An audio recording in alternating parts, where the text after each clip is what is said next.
The mistake most people make when they start using AI is spending too much time trying to figure out which tools to use. ChatGPT or Claude? Gemini or Copilot? How about Grok? Perplexity? I wasted time on these questions too. And here is what I should have done instead. I asked the same questions to 5 different AI tools. A real finance scenario. I'm the CFO of a 20 million revenue manufacturing business. Sales are up 15%, but profit is down. What are the most likely causes and what should I investigate first? And these are the outcome. Asking the question to Gemini gave an interesting answers. It provided most likely causes, gross margin erosion, operational capacity, and then recommending what to investigate, price volume analysis, etc., and finish with a quick next step recommendation.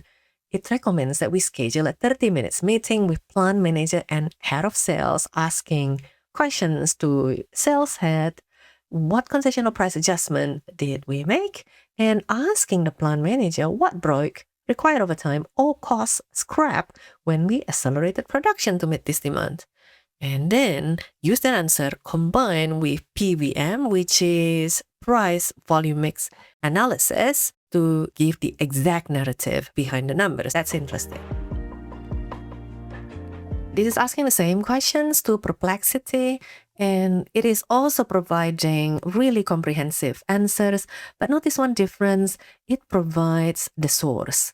As you can see in here, whatever recommendation or suggestions is supported with where does it get that information from. That's why Perplexity is often the preferred tools to conduct market research. And this is what I get from Claude asking the same questions. The answer is nicely summarized, and it finishes with some recommendation on where to start, as well as some questions. So Claude is acting like a partner, asking you questions, asking you to check, and then provide feedback. And this is the answer from ChatGPT. Nicely summarized on top, and then with detailed step-by-step investigations. Very, very comprehensive. And then let's see how it finished. It finished with 5 questions I'd ask first as CFO. And then it's also offering to build something, CFO style profit bridge, and pinpoint the most likely cause of decline. Interesting. This is the answer from Copilot. Quite comprehensive too, with some diagrams to structure your thoughts. Now, I don't know how this one is relevant, but they're beautiful. And what to investigate, very comprehensive, and diagnostic sequence recommendation, and also offering to help build a dashboard.